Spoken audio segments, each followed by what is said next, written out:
بالمؤمنين من أنفسهم وأزواجه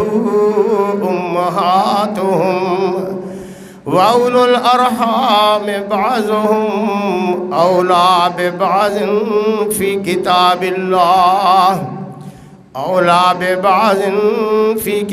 الله من المؤمنين والمهاجرين إلا أن تفعلوا إلى أوليائكم معروفا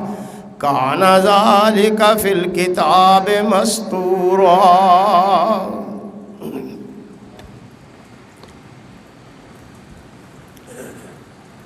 لائق احترام معزز سامعین کرام، گزشتہ خطبات جمعۃ المبارک میں ہم نبی اکرم صلی اللہ علیہ وسلم کے اہل بیت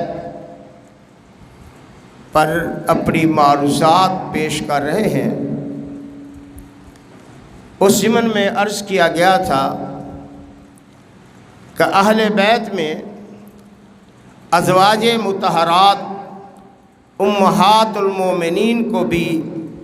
ایک خاص مقام حاصل ہے، اور یہ بھی عرض کیا گیا تھا کہ نبی اکرم صلی اللہ علیہ وسلم کی ازواج مطہرات کو اللہ وحدہ لا شریک نے عظمت اور حرمت کا جو مقام دیا ہے، وہ نہ صرف نبی علیہ السلام پر ایمان آپ کی محبت کا تقاضا ہے، بلکہ اللہ وحدہ لا شریک نے یہ ارشاد فرما کر کہ وَأَزْوَاجُهُ أُمَّهَاتُهُمْ کہ پیغمبر کی بیویاں تمام اہل ایمان کی مائیں ہیں، اس عظمت اور حرمت کو بام عروج تک پہنچا دیا۔ گویا کہ رشتے کے تقدس کے اعتبار سے بھی دیکھا جائے تو شاید دنیا میں ماں کے بعد ماں کے اوپر کوئی زیادہ قابل احترام نہیں ہے۔ خود نبی علیہ السلام نے بھی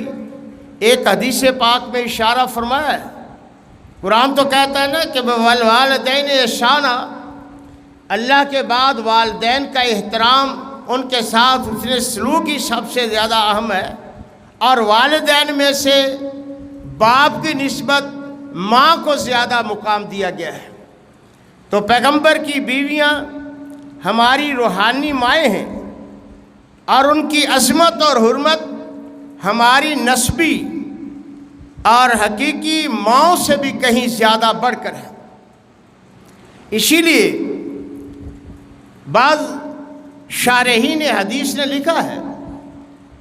کہ ازواج مطہرات امہات المومنین، ان کی محبت، ان کی عقیدت، ان کی حرمت اور عظمت کا ایک تقاضا یہ بھی ہے کہ ہمیں ان کا تعارف حاصل ہونا چاہیے، ہمیں ان کے نام آنے چاہیے، اور معلوم ہونا چاہیے کہ ان کا کیا کردار ہے۔ یہ بات تو اللہ تعالیٰ نے بھی ارشاد فرمائی ہے کہ لیس الذکر کالانثیٰ، بعض خواتین ایسی ہوتی ہیں کہ عظمت کردار میں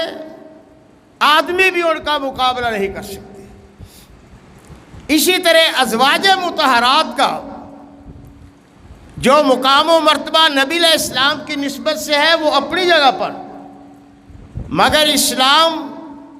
پیغمبر اسلام کی خدمت کے سلسلہ میں جو ان کا کردار ہے وہ اپنی جگہ پر عام خواتین سے نہ صرف کہ بلند و بالا ہے، بلکہ امت کی خواتین کے لیے مشعل راہ اور اسوہ حسنہ ہے۔ نبی اکرم صلی اللہ علیہ وسلم کی ازواج مطہرات، جیسا کہ عرض کیا گیا تھا، آپ نے اپنی زندگی میں متعدد نکاح کیے ہیں، اور اللہ تعالیٰ نے اس میں آپ کو ایک خصوصیت سے نوازا ہے، اور اس نکاح کی یا نبی علیہ السلام کے حرم پاک میں آنے کی مختلف کیفیت یا نوعیت ہے، بیک وقت کم از کم آپ کے نکاح میں 9 خواتین بھی رہیں، اور آپ کی ازواج مطہرات میں حضرت خدیجہ رضی اللہ تعالیٰ عنہ، حضرت عائشہ رضی اللہ تعالیٰ عنہ، حضرت حفصہ، حضرت ام حبیبہ، حضرت صفیہ، حضرت جویریہ، حضرت زینب بنت جحش، حضرت سودا، حضرت میمونہ، حضرت زینب بنت خزیمہ، اور حضرت ریحانہ یا حضرت ماریہ قبطیہ رضی اللہ تعالی عنہن یہ شامل ہیں۔ ان تمام کا ایک ایک کر کے اگر تذکرہ کیا جائے تو یقیناً بہت زیادہ وقت درکار ہے، مگر حضرت خدیجہ رضی اللہ تعالی عنہ کو کئی اعتبار سے اولیت حاصل ہے، افضلیت حاصل ہے۔ حضرت خدیجہ رضی اللہ تعالی عنہ نبی علیہ السلام ہی کے خاندان سے تھی، اور نبی اکرم صلی اللہ علیہ وسلم نے آپ کے ساتھ پہلا نکاح کیا۔ حضرت خدیجہ رضی اللہ تعالی عنہ کی عمر تقریباً اس وقت 40 سال کے لگ بھگ تھی، اور 2 مرتبہ آپ اتفاق سے بیوہ ہو چکی تھی۔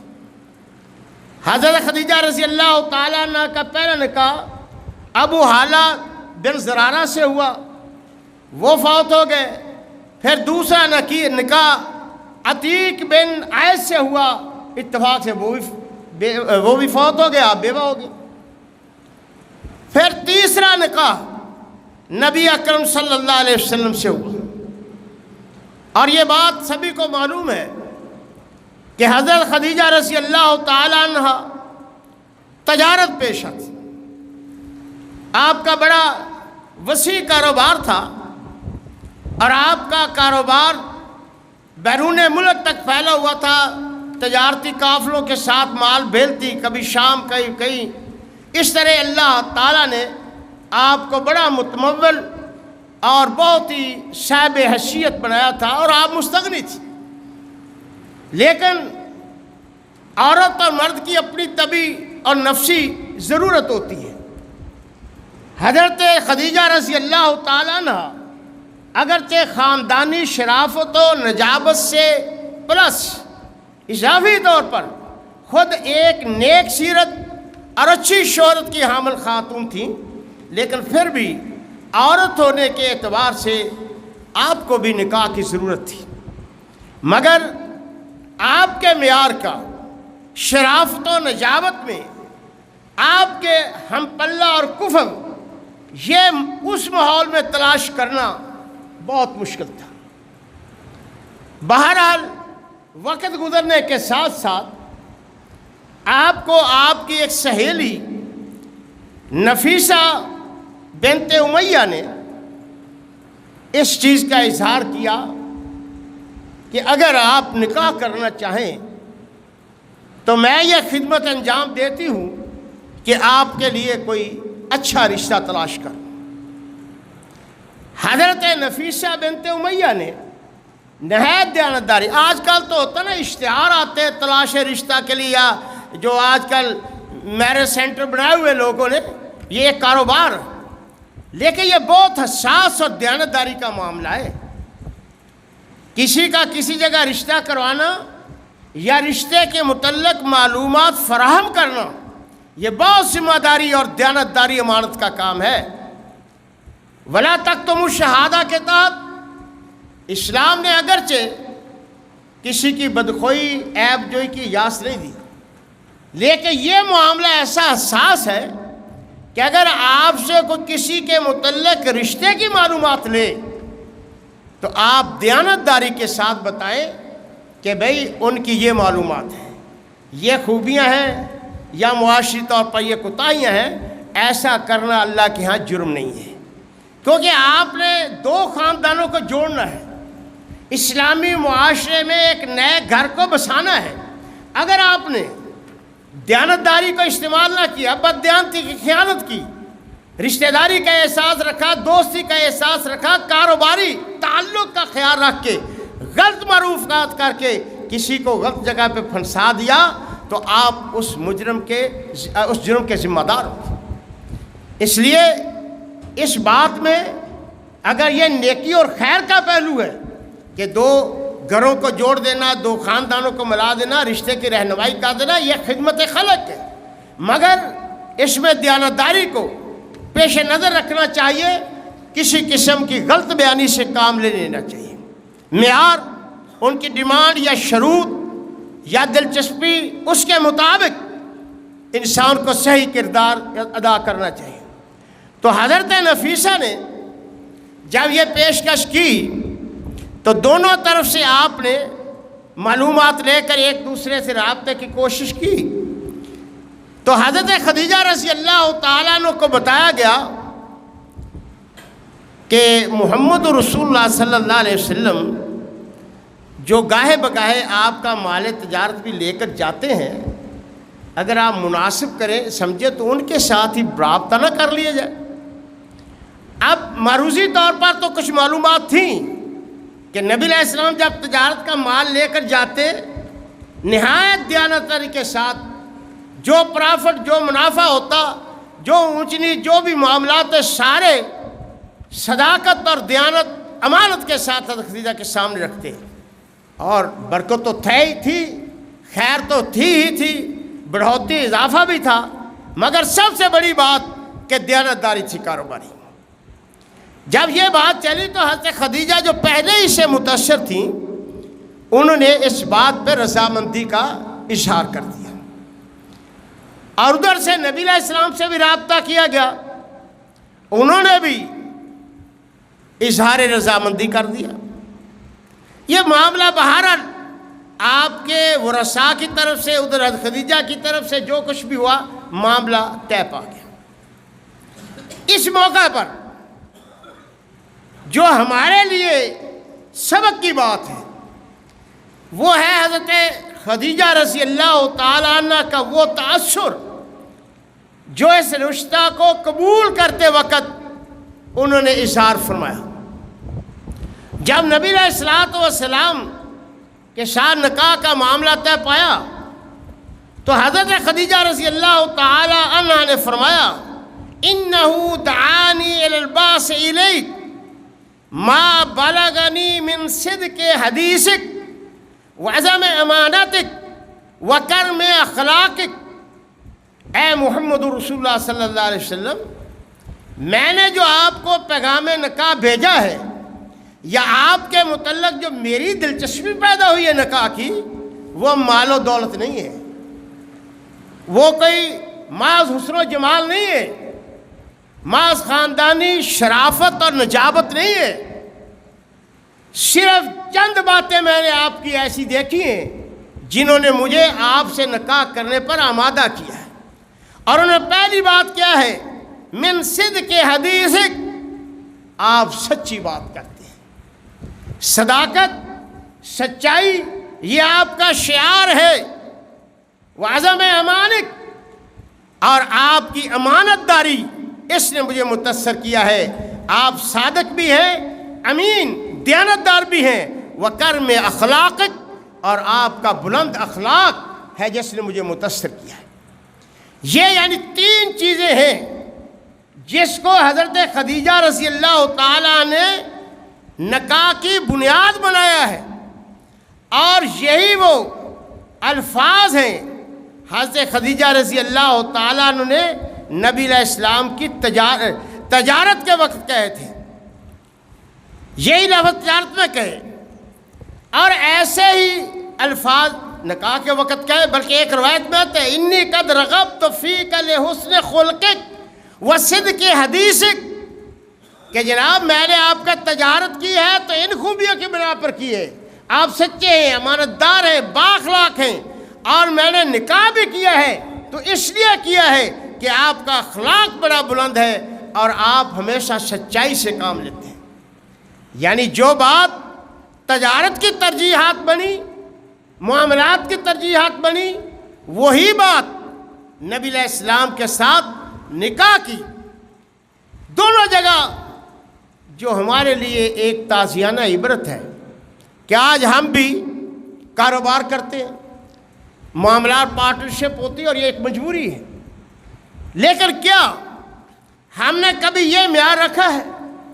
ہم سوچتے ہیں جب سنتے ہیں کہ فلاں آدمی دن بدن امیر ہوتا چلا جا رہا ہے، اس نے کاروبار کیا، چند دنوں بعد ہی اتنا امیر ہو گیا ہے،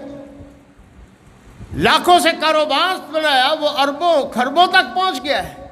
تو ہمارے منہ میں پانی آ جاتا ہے، ہم للچائی ہوئی نظروں سے اس کی طرف دیکھتے ہیں کہ یار ہمیں بھی شریک کاروبار، کیا گورا ہے تمہارے پاس،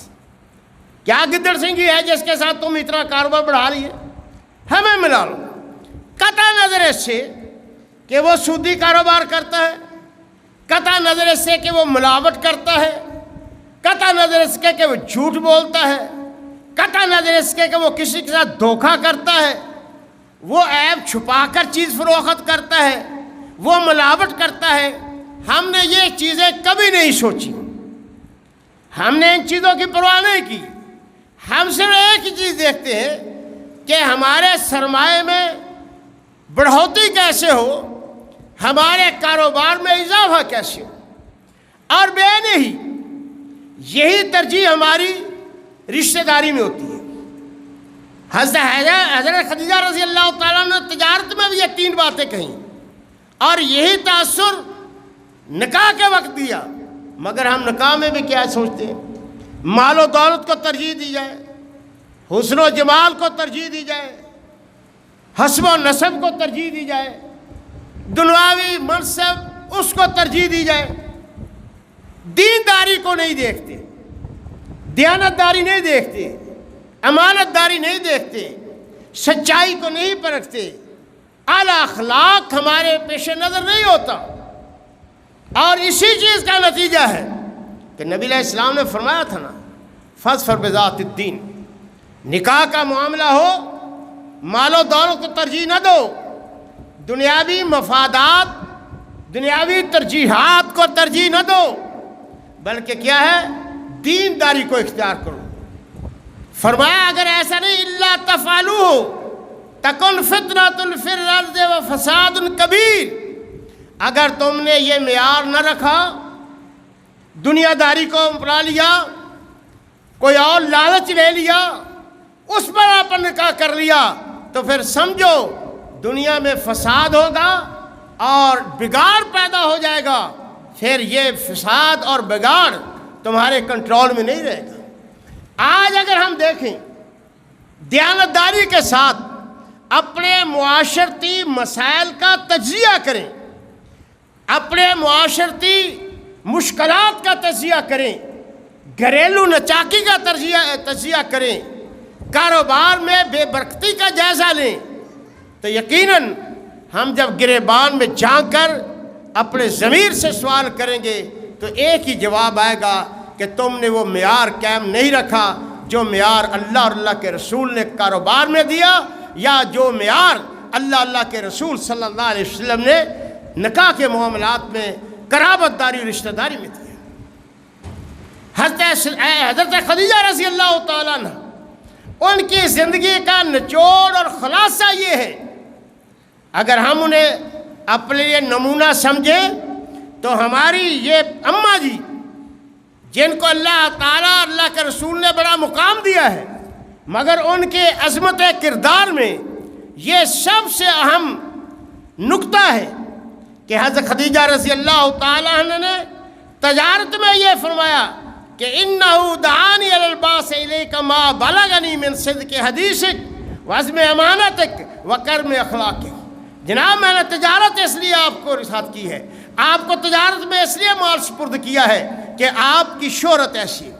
پھر یہ فرمایا کہ میں نے نکاح اس لیے لیا ہے،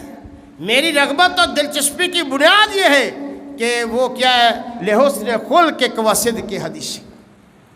یہ معیار آج ضرورت ہے کہ ہم اس معیار کو اپنائیں اور حضرت خدیجہ رضی اللہ تعالی عنہ کو اپنے لیے مشن راہ اور ایک آئیڈیل ختم بنائیں۔ اللہ وحدہ لا شریک نے جو یہ بات ارشاد فرمائی ہے کہ اللہ نے اہل ایمان کے لیے بھی مثال دیا ہے اور کفر والوں کے لیے بھی، خواتین حضرت نوح اور حضرت لوط علیہ السلام کی بیویاں، حضرت عائشہ اور حضرت مریم صدیقہ، اور اللہ کے رسول صلی اللہ علیہ وسلم کاملہ میرا رجال کثیر، ان کا نبی علیہ السلام نے بھی ذکر کیا، بڑی کامل خواتین تھے، اپنے کردار میں بڑا عظیم مقام رکھتی تھیں. لیکن حضرت خدیجہ رضی اللہ تعالی عنہ کو بھی نبی علیہ السلام نے ان کے اندر شامل کیا، بلکہ فرمایا خیر نسائها مریم و خیر نسائها خدیجہ. فرمایا اس دور کی سب سے بہترین خاتون حضرت مریم صدیقہ تھی، اور میری امت کی سب سے افضل ترین خاتون حضرت خدیجہ رضی اللہ تعالیٰ. ادھر مریم صدیقہ رضی اللہ تعالیٰ عنہ، اور اس امت میں حضرت خدیجہ رضی اللہ تعالیٰ عنہ، اور اس بہتری کے اندر حضرت خدیجہ رضی اللہ تعالیٰ عنہ کا کردار، یا جو عظمت نبی علیہ السلام نے دی. حضور علیہ السلام نے فرمایا کہ ایک مرتبہ میرے پاس جبرائیل امین آئے، تو جبرائیل امین نے کہا اقراها السلام من ربها و منی، اے محبوب پیغمبر علیہ السلام حضرت خدیجہ کو رب کا سلام بھی پیش کیجئے اور میری طرف سے بھی سلام عرض کیجئے. اور فبشرها ببیت فی الجنت من قصب لا صخب فیہ ولا نصب، اور حضرت خدیجہ کو مبارکباد دیجیے کہ اللہ تعالیٰ نے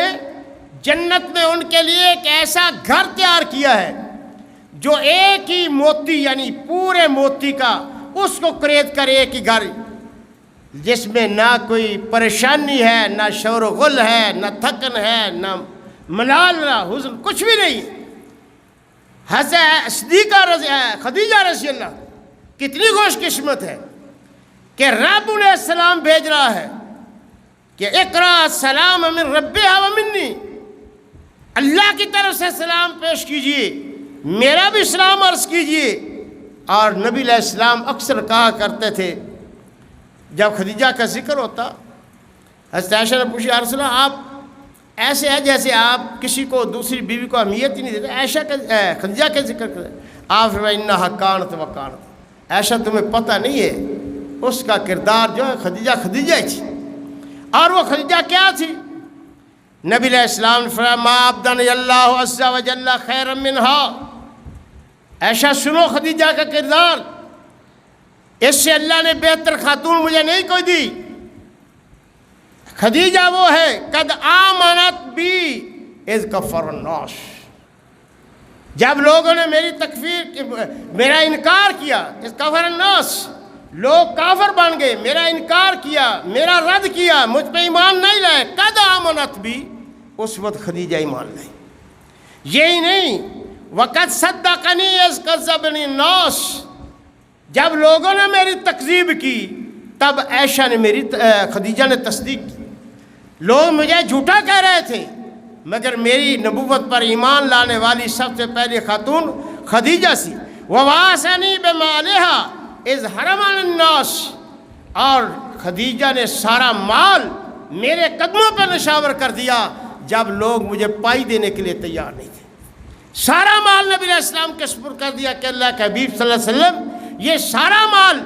آپ کا ہے، جس طرح چاہے دین اسلام کی خدمت میں لگائیں. فرمایا والدہا اذ حرمنی اولاد النساء، اور پھر اللہ نے تمام خواتین کے بجائے اولاد بھی مجھے اسی سے دی. خود نبی علیہ السلام کے متعلق آتا ہے کہ جس عائشہ کے متعلق آتا ہے نا کہ لوگ تحائف بیچتے تھے، نبی علیہ السلام وفات خدیجہ کے بعد خدیجہ کی سہیلیوں کو تحائف بھیجا کرتے تھے. اور خدیجہ کے جانے کے بعد نبی علیہ السلام کو جو صدمہ ہوا، تاریخ نے اس کو عام الحزن قرار دیا کہ نبی علیہ السلام نہایت رنجیدہ خاطر تھے. آپ کو دکھ پہنچا کہ آج نہ صرف میرا چچا فوت ہو گئے بلکہ خدیجہ بھی اللہ کو پیاری ہو گئی، کیونکہ آپ کا سہارا تھی. اور سہارا کس طرح بنی کہ نبی علیہ السلام جب گھبرا کر گھر آئے نا پہلی وحی کے بعد، بخاری شریف یہ روایت میں آتا ہے کہ حضرت خدیجہ رضی اللہ تعالیٰ نے سہارا دیا. فرق اللہ ابشر فواللہ لا یخزیک اللہ ابدا، میرے سر کے تاج